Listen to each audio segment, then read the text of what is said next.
Colleagues, we're going to jump into the program directly to be sure that we stay on time. And our first presenter for the day is Dr. Yolandi Ernst from the Global Change Institute. She's a researcher with the Institute, but more importantly, she is the coordinator of one of our Sector Innovation Fund programs. And today she'll be presenting on one of the hot topics Flick alluded to, which is climate change and the risk it poses to our sector. This platform is quite a diverse platform with a number of projects running in this platform, where we as an industry and the steering committee from the Sector Innovation Fund, as well as the FSA Research Advisory Committee, realize the need to go into seriously cross-discipline research, but also cross-institutional. So today, I think for Forestry South Africa and our research partners, she'll be presenting collaboration between WITS, FABI, through FMG, Stellenbosch, and I think this just shows the wealth of the collaboration and the actual impact it has on our sector and our research knowledge base when we do actually combine our expertise. So on that note, I'm going to hand over to Yolandi. Thank you. Thank you very much for the introduction, Ronald, and good morning to each and every one of you. It's a real privilege to be here today and to be asked to speak here in celebration of International Day of Forests. And before we jump into everything, I probably have to share my screen.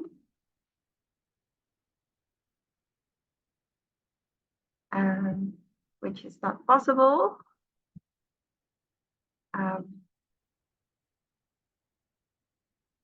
So I have a problem in terms of the host disabled participant screen sharing, if someone could help me. Sorry, Yolandi, we fixed that. You should be able to share now. Okay. Thank you.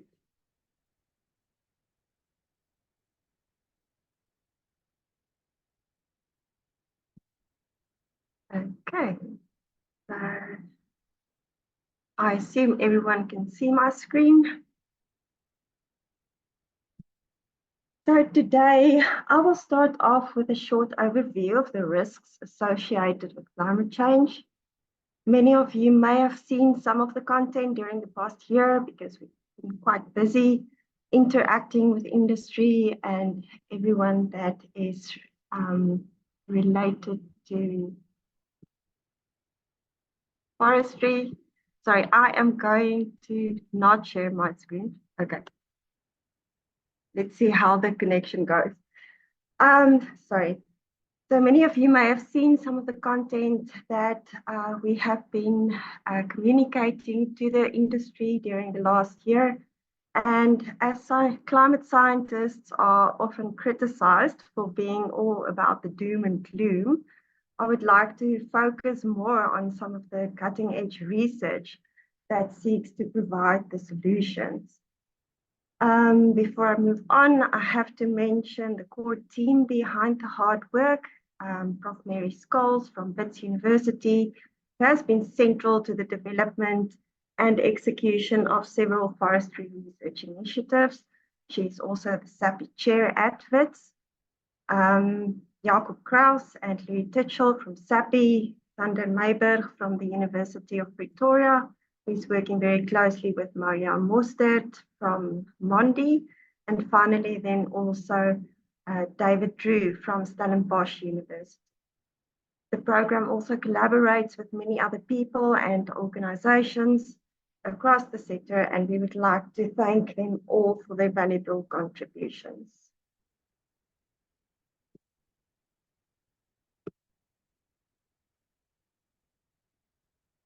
No, screen doesn't want to move.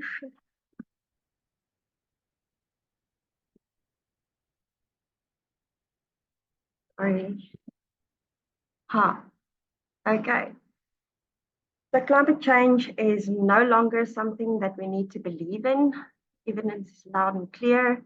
We can feel it in the heat waves that persisted across the country the last few months. Globally, we are also seeing increases in the average temperatures and changes in regional precipitation patterns as demonstrated in these maps.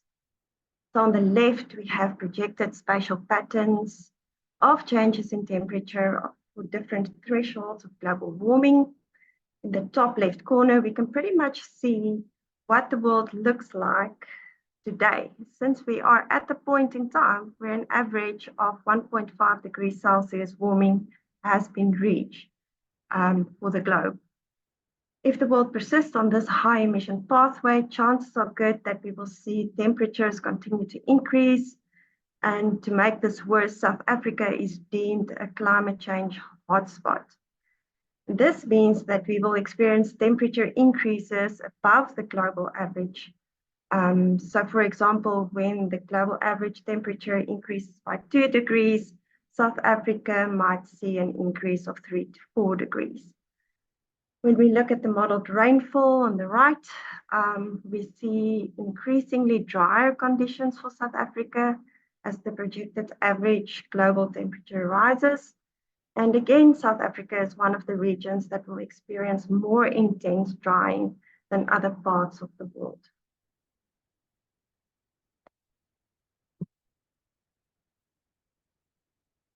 When we zoom in a little, we can see that the picture is somewhat more complicated than just warming and drying. In this map of the forestry areas within South Africa, we have lots of plantations in the eastern part of the country and also our coastal regions, all who will be affected by climate in one way or another. Forecasts predict that temperatures will increase across the country with increases in very hot days and extended heat waves. We expect much less rainfall over the southwestern region, while the northeastern parts of the country may record some slight increases in rainfall, although these might be due to an increased frequency of extreme weather events such as tropical cyclones. Our coastal regions will have to deal with sea level rise and increases in the frequency of storms. And just recently, we had massive waves causing massive damage to infrastructure and putting lives in danger. And then finally, important to note is the increase in the number of high fire danger days. Here we can think about the extensive fires that occurred in the Western Cape this past summer, and anticipate that the northeast of the country might be at increased risk during this coming drier months. While we can argue that many of these things have been happening in the past and have been part of the equation, the intensity and frequency of these events are forecasted to increase.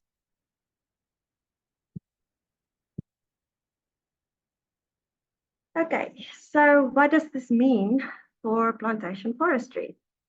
Climate change is regarded as a risk multiplier. So while the forestry sector have always been faced with several environmental challenges, climate change is bound to increase the severity and the impact of these challenges. For instance, when we have increases in temperature associated with dry conditions, it could increase the risk of wildfires. Wind speeds are expected to increase as storms are becoming more intense. We will also see more frequent storms.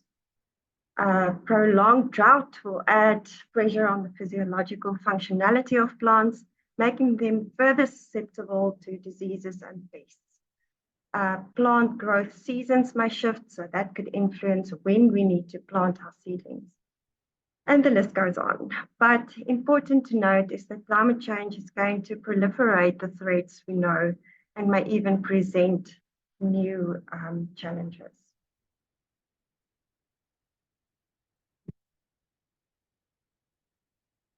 So how do we approach the risks associated with climate change? We have some options to consider. Expand into more suitable areas. It's not really an option for South Africa because our land for new plantations is limited. So ideally, we need to find our solutions in how we manage plantations and in the kind of trees that we plant. So what we are left with is how we adapt to the changing conditions through modifying our silvicultural practices and how we select genes and species and build resilience. So essentially, there are resistance approaches that focus on reducing the impact of risks, for example, by manipulating the tree and stand level structure and composition. These practices range widely, but examples could include tree thinning and weed clearing. And then a complementary approach is to build resilience, or in other words, to increase the ability of the trees to increase the ability of the trees to recover from disturbances. This is where we start looking at the genetics of trees and select for species that have inherent abilities to counter some of the stresses that climate change will bring on. Now, I know this is something you are all aware of, so the question is, where do we begin? And the answer is, we transcend the boundaries of different sectors and disciplines. We pull our resources together and co-produce knowledge that can be applied within adaptive management plans. So the program that we are going to talk about is meant to do exactly that. And that is the Forestry Resource Resilience Platform, in which my team of experts is focusing on climate change and its associated risks. Within the program, we developed 4 work packages that seeks to enhance our knowledge on genetics and tree responses to climate stressors. And we specifically aim to identify and develop adaptation measures to enhance resilience, reduce risk, and increase the sustainability of the forestry sector in a climate uncertain future. Now, these work packages range from the development of genetic screening tools to intensive measuring of growth, physiology, and wood formation, and eucalyptus landscape genomics. And all of these are supported by climate data modeling in work package 4, and where we really try to work with industry to find the right applications of the data. And across these work packages, we really are trying to take advantage of the synergies and the overlap of our experimental designs and the measurements in order to optimize the information output. Okay, so just a quick overview of the program. I'm going to look at each of the work packages really quickly. My colleagues are also in the chat, so if you have any questions, please do ask in the chat or afterwards. There is time so that they can also help me answer their complicated work. So in work package 1, led by Jacob and Louis, they are trying to address the baseline development of tools that can be used to screen for favorable genes. The project is set out to investigate and measure how plants with different genetic makeup will react differently to drought stress through their physiological responses, drought being one of the main concerns regarding climate change. They further plan to identify those measures that can serve as predictors and indicators of drought stress or resilience to such stress. To do this, they've been quite busy setting up their experiment in the form of a water exclusion pot trial. Here they will have 160 eucalyptus plants from 8 different genotypes that will be divided evenly across 2 different treatments. One treatment, which will be imitating a prosperous plant lifestyle with continuous water supply, and the other treatment being a less fortunate plant demus that will imitate drought conditions. Now, without going into too much detail, after the plants are established, the water stress cycles will be applied for a few cycles, and for each of the events, various measurements will be done before, during, and after the stress periods. Now here you will see Yolandi, one of our students, and she will be in charge of many of these measurements. that will include morphological characteristics, such as those pertaining to the physical form and external structures of the plants. And secondly, physiological responses, which refers to the chemistry and physics of how plants function.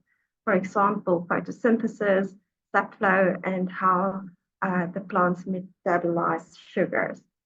Here I want to make a special mention that the project is really in a very early stage, but they are making good headway to start planting as soon as the time is ready.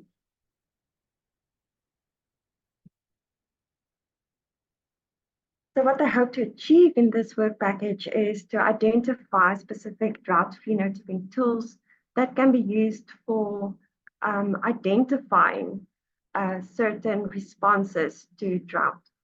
So we are really looking at phenotyping plasticity, and in the end, we hope that this ground or baseline work will contribute to gene marker research on drought adaptation with ongoing future experiments.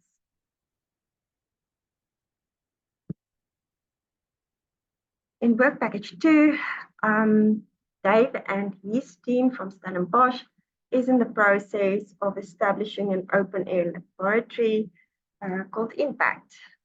With this, they aim to create a collaborative space for experiments with state-of-the-art equipment that will massively expand the forestry database on a wide range of morphological and physiological measurements. Within the climate resilience program, Dave also has several students and postdocs in line to specifically address questions around between tree competition, and also they will be looking at intensive monitoring and modeling of tree growth and wood formation while leveraging the regionally downscaled climate data. So just to show you the layout of their impact lab or their integrated research facility, which is situated in Somerset West. It comprises 2 different compartments and 4 different management zones that require different management approaches. And then the planting of the trees, which will commence very soon, I think in May, if I'm right, will then also include multiple species with different spacing treatments and randomization of the different genomes across these various management zones. And this will ensure that we have optimal data collection of several variables that can be analyzed to understand how planted eucalypts grow and wood. As mentioned, the measurements will be quite extensive and will include both environmental and growth variables at various temporal resolutions and with long-term monitoring in mind. So everyone, please do contact Dave if you are interested in collaborating with him or spend some time in his lab. Importantly, the design of data collection is aimed at the development of algorithms and process-based model frameworks that will enhance the capacity to understand, model, and predict tree growth and mortality under different scenarios of climate change. So really taking the data that we collect now and projecting that into the future so that we can be prepared for whatever comes.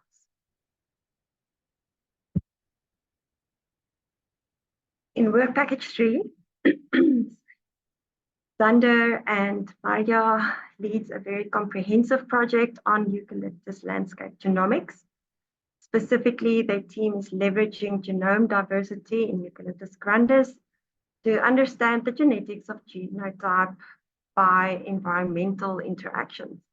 So as illustrated in the diagram on the left, the work involves a genotype by environment association analysis, or GEA, with which they are aiming to detect adaptive genetic variation in the species' natural range and then identify the environmental factors to which the species or the population has adapted.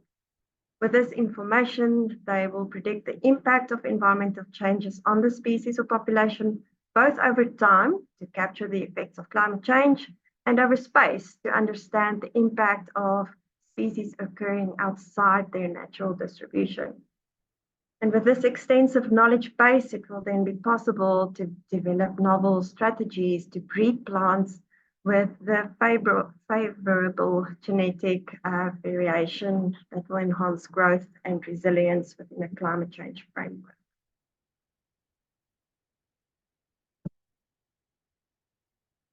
So just quickly, I see I'm running out of time. So the genotype by environment association analysis involves extensive genome sequencing and genome-wide genotyping as part of the 10,000 eucalypt genomes initiative.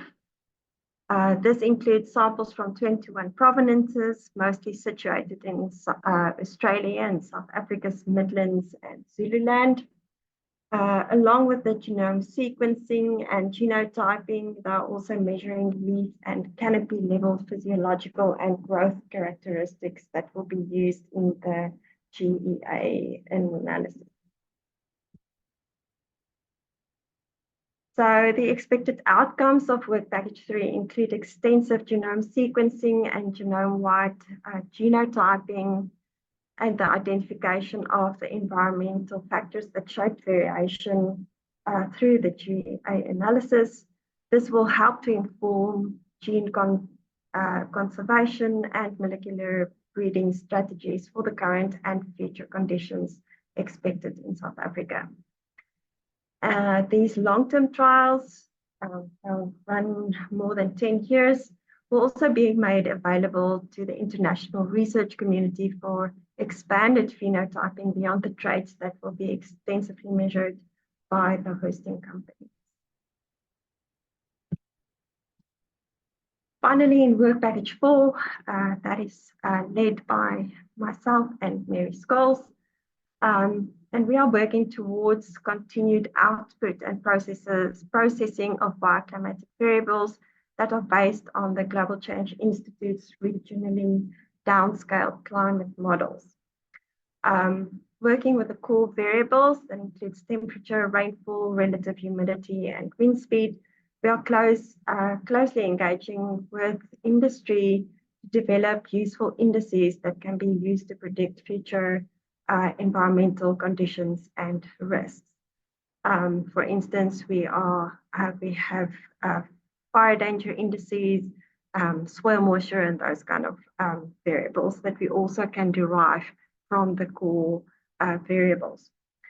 A big part of the work we do is also to make sure that the data is accessible, not only by making the data downloadable, by sticking it on some website, but working with organizations such as yourselves to assist in the use of the data through training, through engaging, and by helping to answer the questions that industry is finding relevant and useful.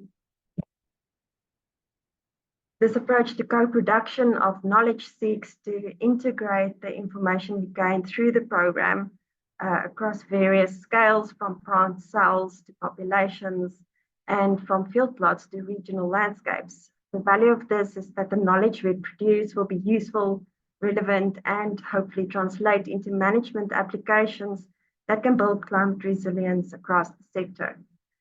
The approach also recognizes that new information is gained continuously, and therefore we allow for our adaptation for our own adaptation in how we use the information to guide our actions. To conclude, I think the forestry sector in South Africa is a very strong community of innovative and passionate people. I have really not seen that in any other project I've ever been involved with. And that is something that we are leveraging as we work towards turning new knowledge into something powerful. I'm confident that this program and the many others that you'll hear about today will provide new solutions for the South African forestry sector and give the industry the necessary tools to be competitive and striving despite the challenges that climate change may bring. Thank you.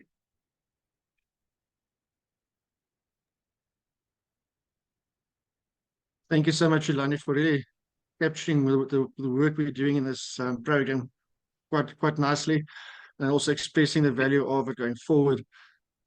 I think everybody will agree that it's quite a new approach for industry and how we're approaching these challenges and these projects complementing each other. It's really exciting. We had one questions from Mr. Peter Urendal so far, and thanks to Louis and to Xander to already responding to those, that at the moment this work does only focus on eucalyptus. But you all agree most of these projects are quite novel, and this does form the base so we can expand. And as Xander already indicated, we can expand into pine, and we already are doing that. But it's really novel work that we're engaging in and setting a base to go on for further work and expand our research base. So very exciting. I haven't seen any other questions pop up, but please do use the Q&A to engage our researchers and then challenge them a bit. And I also please invite you to engage with the researchers in this program. As Yolandi said, that the project that Dave is running is providing us with a long-term laboratory in the field. And I know Dave is very excited for anybody to join that initiative, to utilize data that's coming from there, or to initiate research on that, so we can actually exponentially increase the value of what we're doing by combining resources. So with no other questions popping up, I'm not going to hold Yolandi busy for much longer. Yolandi, once again, thank you very much for presenting it and representing the team, as you indicated, from Jacob, Louis, Xander, Dave, and yourself and Mary. Thank you very much for that. We do appreciate it.